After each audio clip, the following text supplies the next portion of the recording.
tu es vraiment dans la joie, acclame le Seigneur Jésus.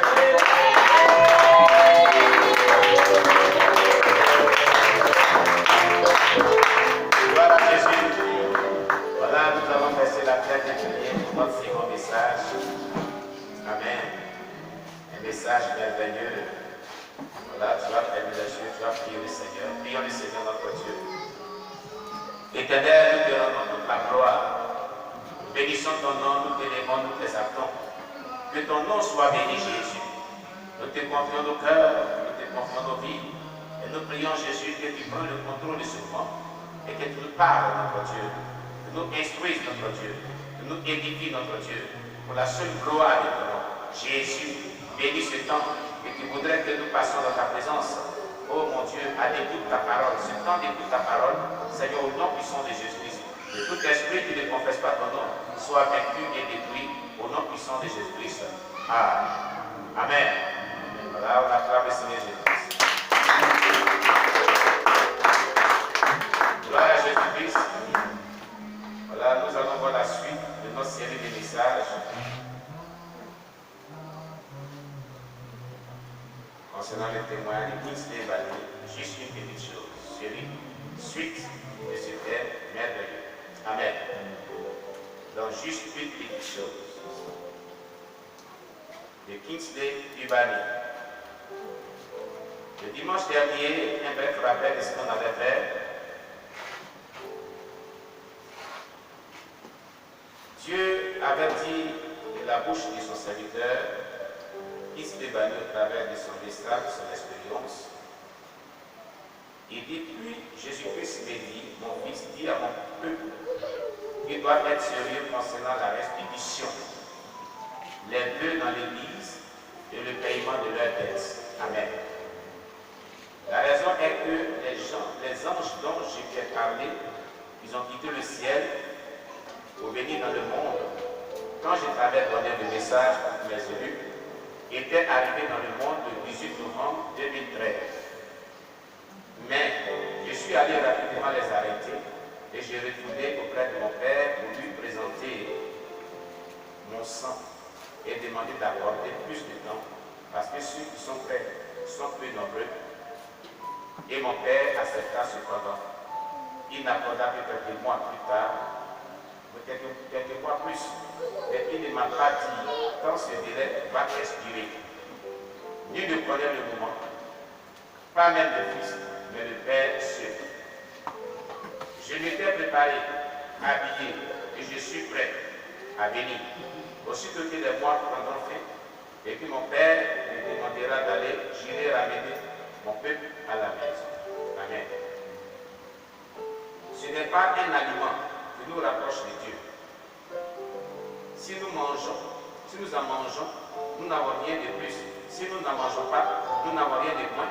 Prenez garde toutefois que votre liberté devienne une pierre d'achoppement pour les faibles, selon 1 Corinthiens 8, verset 8 à 9. Amen. Brièvement, voilà ce qu'on avait vu. On avait commencé à citer des passages bibliques. Et il dit, puis le Seigneur Christ a dit, je veux que mon peuple prie sur toute nourriture avant de les manger, avant aussi de boire vraiment de la boisson. Amen. Afin qu'ils soient sanctifiés. Ce n'est pas l'alcool, hein, on parle de la boisson, c'est une boisson qui boivent les chrétiens. Amen. Voilà. Parce que les regards des gens ont commencé à changer. Amen. Alléluia. Alors, il est dit dans 1 Timothée 4, verset 3 à 5. Voilà. La référence biblique a été prise au milieu, puisqu'il y a 3 points de suspension.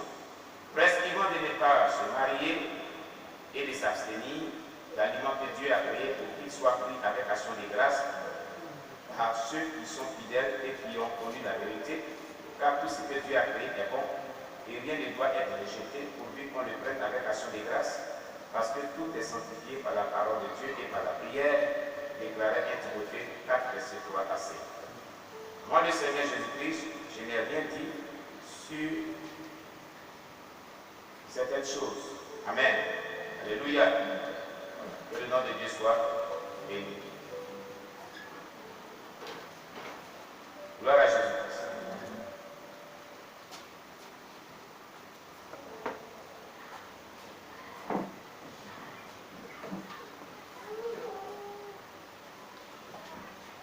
Je veux que mon peuple prie sur tout type de tissu. Amen. Qu'il veut porter, avec les scientifiques. Si je devais condamner les tissus en polystyrène, je devais également condamner les ficelles à poudre. Parce qu'elles sont aussi faites de polystyrène. Et si je voulais faire cela, cela voudrait dire que tout le monde marcherait nu dans les rues. Amen. Voilà ce que Jésus disait à Prince Lebani. Vous comprenez?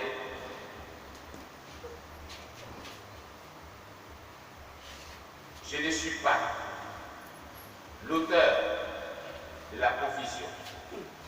Amen. Je condamne seulement les tissus de type jeans. Donc les jeans ne doivent pas être portés. Tissus qui portent des motifs, des symboles et des images d'êtres humains ou des démons ou des serpents, des tissus qui portent des particules ou des objets étincelants, les vêtements qui rendent les gens sexuellement attractifs, les vêtements qui exposent les parties sensibles du corps. Voilà ce que Jésus lui disait dans son expérience quand il était avec Jésus. Je condamne aussi le port des pantalons, des pilotes et des vêtements collants par les femmes pour exposer toutes les parties de séduction lorsqu'elles les portent. En outre, je n'ai pas dit que les hommes ne porteront plus des cravates. Et je n'ai pas dit que les cravates sont des serpents. C'est un mensonge. Dans mon compte, depuis le gouffre de l'enfer, ainsi parle l'Éternel, maudit soit celui qui parle alors que l'Éternel n'a pas parlé. Il y a des gens qui disent que la cravate c'est un serpent. Voilà que c'est valé que le Seigneur a dit. Je suis en train de parler. Les cravates ne sont pas serpents. Amen. Alléluia.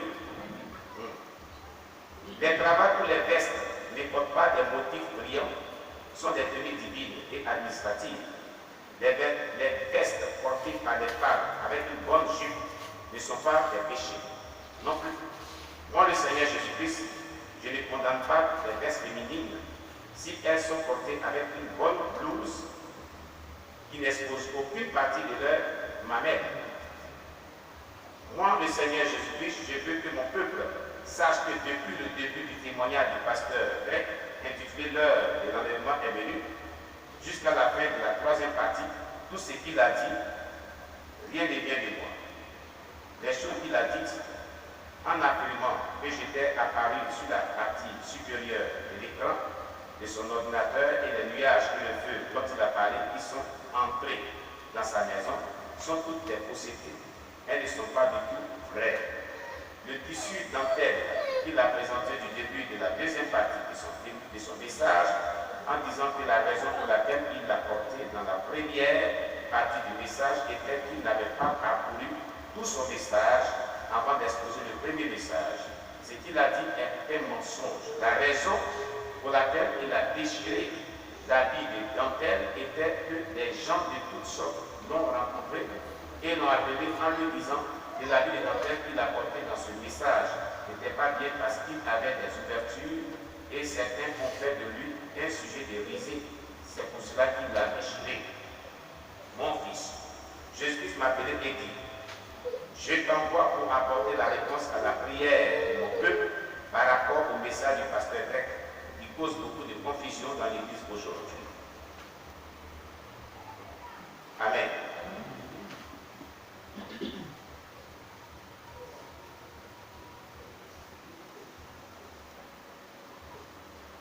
En exposant ces choses aux frères, tu seras un bon ministre de Jésus-Christ, nourri des paroles de la foi et de la bonne doctrine que tu as exactement suivie. 1 Timothée 4, verset 6. Dis ces choses, exhorte et reprend avec une pleine autorité que personne ne méprise. Titre 2, verset 15. Enfin, notre Seigneur Jésus me dit, Fils, j'ai enlevé la chose que Satan a mise dans ton ventre et qui toujours te fait aller au cercle. Chaque fois que tu consommes des nourritures sucrées ou succulentes, et je t'ai guéri. Mais tu dois une fois de plus te purger pour que les mauvaises substances qui sont dans ton estomac soient évacuées. La diarrhée que tu te vois faire après avoir mangé des plats pimentés n'était pas seulement dû à la nourriture, mais c'est que les démons environnementaux autour de la zone du camp ont produit la nourriture parce qu'ils craignaient que tu pourrais détruire les œufs. C'est la raison pour laquelle tu t'es vu avoir de la fièvre avec la diarrhée et que tu as considéré comme le résultat d'un excès de stress, alors que ce n'était pas cela. C'était fait par les ennemis pour interrompre le camp et d'éliminer. Mais la miséricorde a prévalu en ta faveur. C'est pourquoi toutes les fois que vous priez, n'oubliez pas de demander que ma miséricorde soit toujours disponible pour toi et ton peuple